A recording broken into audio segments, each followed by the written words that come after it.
All right, this is Tony. The name of the track is Music and Voices, so we're going to do a quick overview video and probably start looking at some of the other tracks on here. So let me just take a quick look here.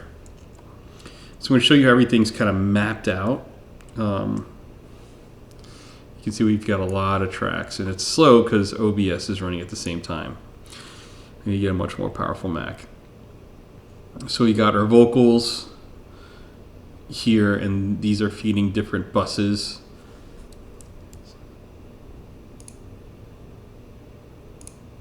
There we go. Was that off before? I'll have to look at the tape now. And then we've got our guitar. So we've got our parallel processing here. For all the tracks, they're going to be to the right of the tracks in slightly different color. Same with the guitars. This one is muted. I don't think I'm using this one, so I'm going to probably, yeah, this is going to be disabled here. But and then I've got, what do I have here? I have a number of bass tracks, interestingly enough. And I have some drum tracks. And then snare one, dupe, and that goes to nowhere. So the snare here has got some stuff going on too. I actually have their snares routed.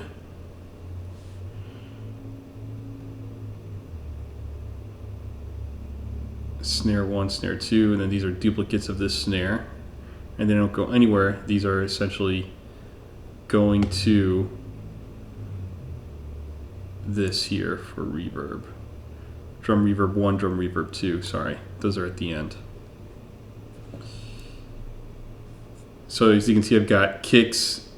I have a VCA for the kicks, a VCA for the snare, although they are all, everything here is connected to a VCA in some capacity. So this is like a sub VCA, if you will, for the kicks and for the snare. Let me see if I can actually get my presenter app open. But so you just do that real quick. It'll just be so much easier. Presentify, here we go.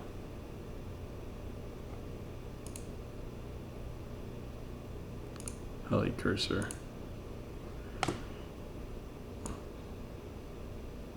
So lots of drum tracks. I mean, we have a tambourine VCA, if you can believe it. Hi-hat, crash, so lots of drums. They have their own VCAs. The overheads do not have their own VCA. Interesting, but I have it as a different color. Oh no, that's because it's the VCAs are that color.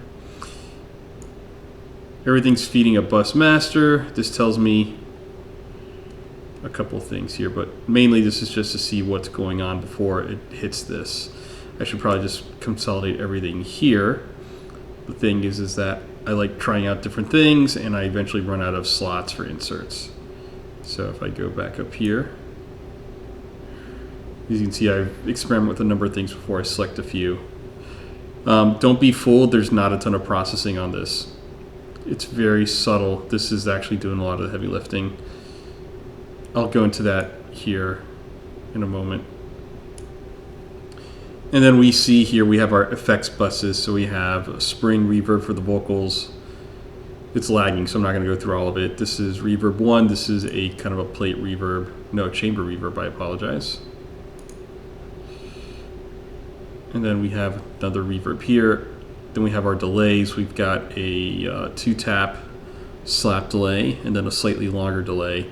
Same thing with the guitars here. I guess there's probably some resonance, so I probably tightened up the EQ on the guitar going into that. But again, reverb, 3 reverbs, black hole. I love using black hole by Eventide. And then 2 delays is obviously a shorter delay. I think this one's 333. Yep.